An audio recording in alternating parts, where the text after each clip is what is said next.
Peace be with you. Friends, we come now to the second Sunday of Lent, and we're on, I call it both dangerous and very holy ground, because the church is giving us this reading from the 22nd chapter of Genesis. The ancient Israelites referred to it as the Akedah, which means the binding. It's the binding of Isaac. So he wasn't sacrificed, but Abraham was ready to sacrifice him. It's hard to imagine another text in the Old Testament that's more controversial, that stirred up more puzzlement and opposition. And I'm with Soren Kierkegaard, the great philosopher, who writes a book called Fear and Trembling, based upon this text. His point was, if you don't experience fear and trembling, having read this text, you have not been paying attention. If you read this in a kind of simplistic, moralizing way, or you pass it over because you've heard it 1,000 times, you're not coming to grips with it. So I want to spend a little time because it's naming something of absolute centrality in the spiritual life. Now, I think you remember the story. Listen, God put Abraham to the test. He called to him, Abraham. Here I am, he replied. Then God said, take your son Isaac, your only one, whom you love, and go to the land of Moriah, and there you shall offer him up as a holocaust. Now, fear and trembling. Why? Abraham, chosen by the Lord, he hears the voice of the Lord, follows him to the promised land, makes covenant with him, all of that. The Lord promises him through, a son of yours, you'll become the father of great nations, and, the descendants will be greater than the stars in the sky. All of that wonderful promise. Abraham ages, comes to the age of 99, and he said, well, Lord, how's this ever going to happen? And the Lord makes it happen. And Abraham and Sarah have this son, Isaac. I mean, any father loving his son, of course, but intensify it, because here's the son, this impossible son of his ancient old age. More to it, the son through whom the great promise of God would be fulfilled. I mean, could this child be any more important to Abraham? And so the same God who called him, the same God who made covenant with him, the same God who allowed for the birth of Isaac says, and notice please the language here, as God speaks to Abraham, take your son Isaac. Well, as if that's not enough, what does he say? Your only one, whom you love. Rubbing it in, as it were, of how enormously important this child is to you. And I want you to, what? Can you imagine Abraham trying to take this in? What? To offer him up as a holocaust, that means a burnt offering on a height that I will point out to you. It's hard to imagine, just move into the psychological space of this scene, what it was like for Abraham to hear those words. So not only are we talking about an enormous personal crisis, this shockingly difficult family personal crisis, but it appears for all the world that God is at war with himself. There's a kind of metaphysical dimension to Abraham's suffering here.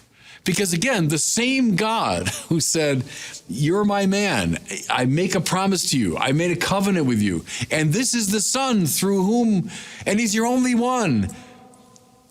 And now I want you to sacrifice that son to me.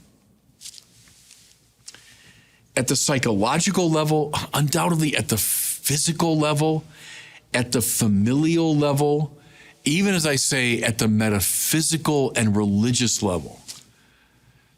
It's hard to imagine someone going through more of a crisis. So here's the question, and it's in the mind of everybody who's ever read this story. Why in the world would God do this? Now, the story has, if you want, a happy ending, right? Because Abraham, all right, he's willing to obey the Lord, and he walks with his son, and it's heartbreaking, right? Because the son carrying the instruments of the sacrifice, carrying the wood up the mountain. And the son, imagine you're a father of a young kid, and well, here we are, here's the place, and here's the wood for the sacrifice, but Father, where's the offering? What was going through Abraham's heart and mind at that point? And he says to him, God will provide. And then Akedah, the binding, he binds Isaac to the altar, raises the knife to kill him. I mean, he's completely willing to go through with it. And only then, right, does the angel stay his hand. And the Lord says, now I know, that you love and obey me.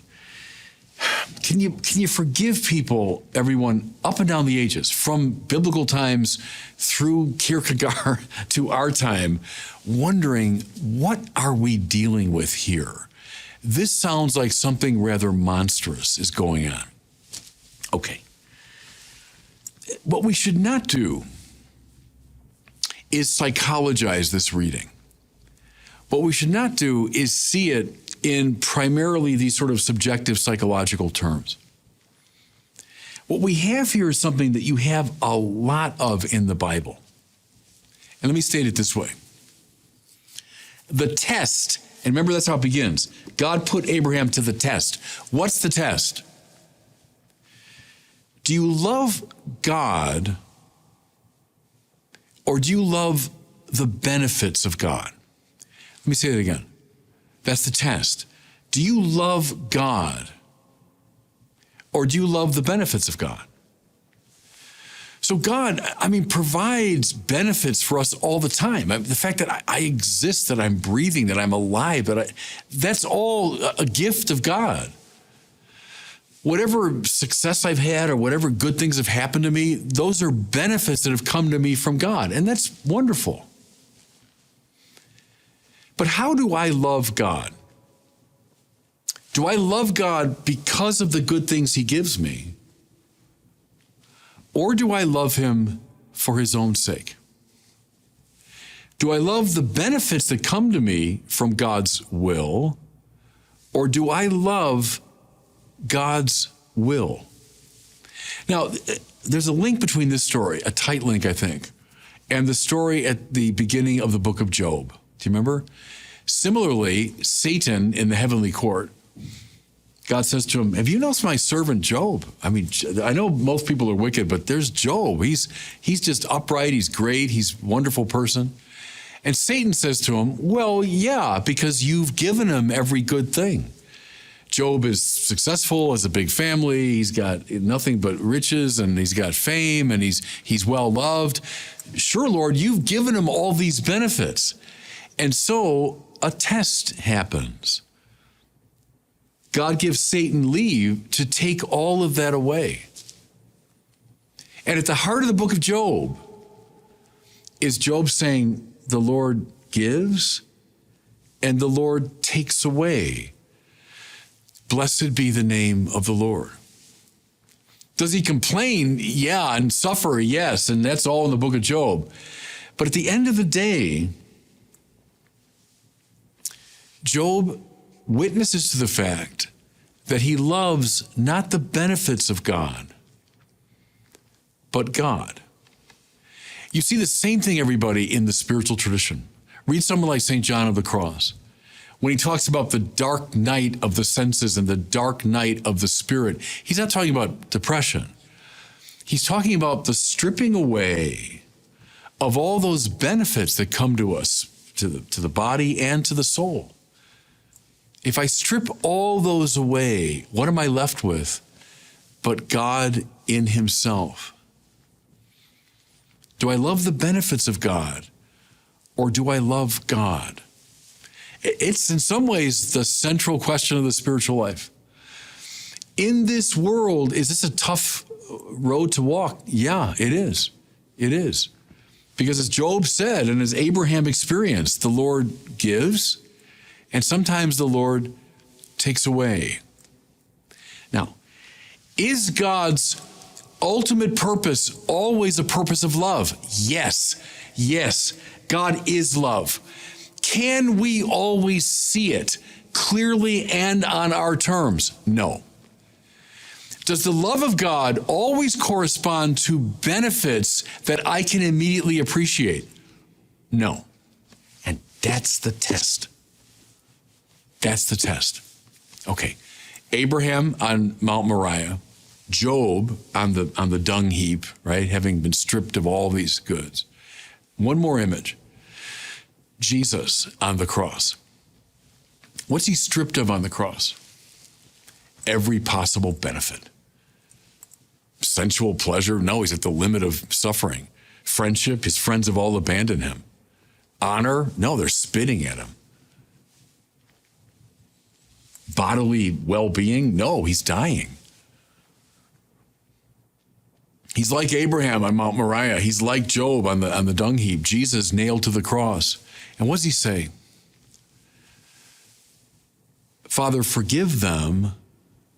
And Father, into your hands I commend my spirit.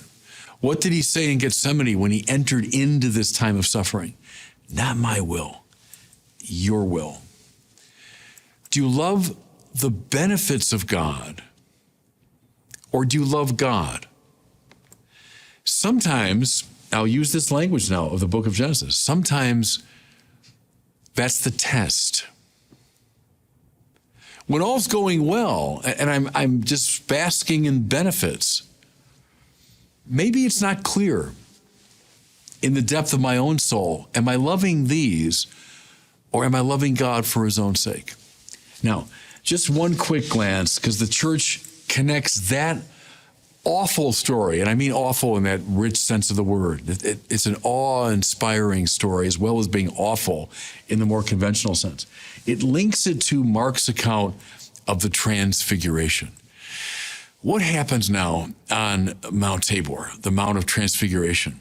Peter, James, and John, in the midst of all the struggles of their ministry, they see Jesus metamorphosed. That's what the Greek says, literally, transfigured, dazzlingly bright, the glory of the Lord revealed.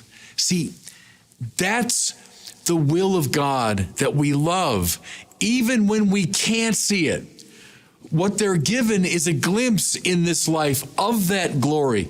We're meant to fall in love with God in himself, even when we can't see the glory, even when the benefits are taken from us.